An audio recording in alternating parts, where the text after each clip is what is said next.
بسم اللہ الرحمن الرحیم السلام علیکم ورحمۃ اللہ وبرکاتہ welcome back to my channel welcome back to the new video. اچھا، آج کی جو ویڈیو ہے وہ بہت ہی خاص ہے۔ وہ ایک حدیث پہ مبنی ہے جس میں حدیث میں فرمایا گیا ہے کہ کیا میں تمہیں قوت والی مضبوط چیز نہ بتاؤں۔ یہ تشریح و وضاحت پر مشتمل ہے اور قرآن سنت کی روشنی میں اسلام کی بنیادی اصولوں اور تعلیمات کو سمجھنے پر ہے۔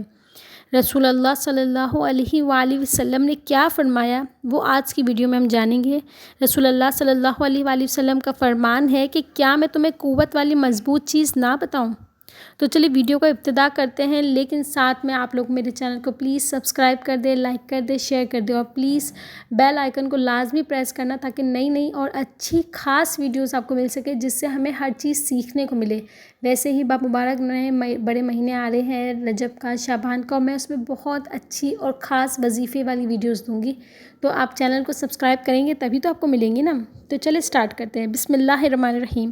تمام تعریفیں اللہ ہی کے لیے ہیں جو تمام جہانوں کا رب ہے، اور درود و سلام ہو رسول اللہ صلی اللہ علیہ وآلہ وسلم پر جو رحمت للعالمین بنا کر بھیجے گئے۔ آج کی ہم ویڈیو میں ایک حدیث پر غور و فکر کریں گے جو ہماری زندگی کو بہتر بنانے اور ہمیں دین اسلام کی اعلیٰ اصولوں کی طرف رہنمائی فراہم کرتی ہے۔ یہ حدیث ہمیں اس بات کی تعلیم دیتی ہے کہ حقیقی قوت اور مضبوطی کہاں سے آتی ہے اور ہمیں کن اعمال پر توجہ دینی چاہیے۔ تو دیکھیں، سب سے پہلے میں بتا دوں کہ حدیث کا دل کیا ہے۔ حدیث کا دل یہ ہے کہ رسول اللہ صلی اللہ علیہ وآلہ وسلم کا فرمان ہے کہ کیا میں تمہیں قوت والی مضبوط چیز نہ بتاؤں۔ اللہ کے ذکر کو ہمیشہ یاد رکھو۔ یہ حدیث مبارک نہایت جامع اور فکر انگیز ہے جو ایک مسلمان کو عملی زندگی میں رہنمائی فراہم کرتی ہے۔ اس حدیث میں یہ بیان کیا گیا ہے کہ رسول اللہ صلی اللہ علیہ وآلہ وسلم کا یہ فرمان ایک سوال کے انداز میں ہے جس کا مقصد سننے والے کی متوجہ حاصل کرنا ہے اور اسے ایک اہم بات سکھانا تھا۔ اس حدیث میں قوت اور مضبوطی کی بات کی گئی ہے جو نہ صرف جسمانی طاقت بلکہ روحانی، اخلاقی اور ایمانی قوت پر بھی اشارہ کرتی ہے۔ تو دیکھیں، قوت ہے وہ جو ہمیں حدیث میں قوت بولی گئی، یہ صرف یہ قوت جسمانی قوت نہیں ہے۔ یہ حدیث میں بہت قوتوں کے بارے میں بات کی گئی ہے۔ سب سے پہلی ہے جسمانی قوت۔ یہ قوت انسان کو بنیادی معاملات میں کامیابی تو دیتی ہے، دنیاوی معاملات میں، اور یہ ضروری بھی ہے، لیکن یہ محدود اور وقتی طور پہ انسان ہمیشہ کے لیے جسمانی قوت نہیں رکھتا۔ ایک دن اس کو ڈھل ہی جانا ہے، ایک دن اس کو عمر کے اس حصے میں پہنچنا ہی ہے جہاں وہ جسمانی طاقت کے لیے ترسے گا۔ پھر دوسری آ جاتی ہے روحانی طاقت جو ہمیشہ زندہ رہتی ہے انسان کے اندر، چاہے وہ کسی عمر میں بھی پہنچ جائے، اور یہ اصل طاقت ہے جو انسان کو اللہ تعالیٰ کے قریب کرتی ہے اور مشکلات میں صبر و استقامت عطا کرتی ہے۔ تیسری جو ہے کہ ہر مسلمان میں ہونا ضروری ہے۔ دیکھیں، ہم اتنا ہی، میں نے پچھلے ویڈیو میں بھی کہا تھا کہ ہم ایک دوسرے کے ساتھ رویہ اتنا سخت رکھتے ہیں، ہم یہ نہیں دیکھتے کہ ہمارے الفاظ سامنے والوں کے دلوں کو چیر دیں گے، ہم بس اپنی بات کہنا ضروری سمجھتے ہیں۔ بے شک اپنی بات کہو، ضروری ہے، آپ کو دوسروں کو کہنا اچھا ہے، آپ دوسروں کو اچھی تعلیم دے رہے ہو، اچھا آگاہ کر رہے ہو، لیکن تھوڑا سا لفظوں پہ مٹھاس بھرنی لازمی ہے، اور وہی ہماری تیسری قوت ہے، وہ ہے اخلاقی قوت۔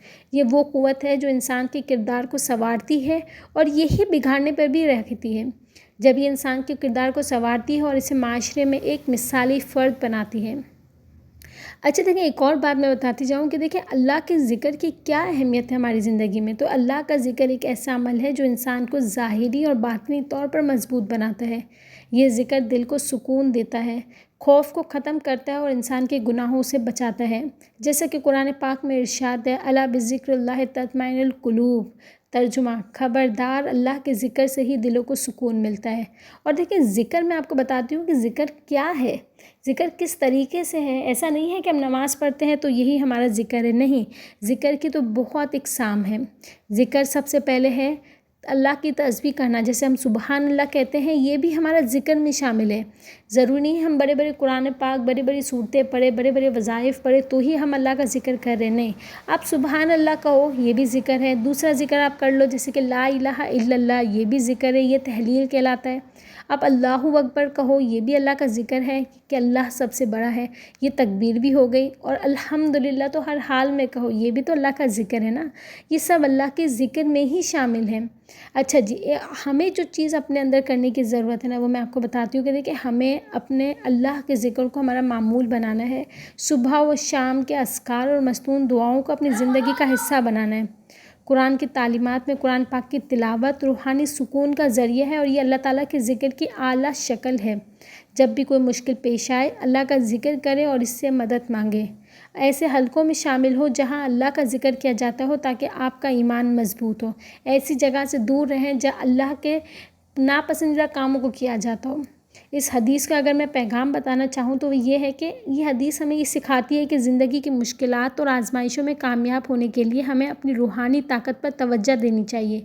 دنیاوی طاقت عارضی ہے لیکن روحانی اور اخلاقی طاقت ہمیشہ کے لیے ہے۔ ذکر الہی سے انسان کا ایمان مضبوط ہوتا ہے اور وہ گناہوں سے بچتا ہے۔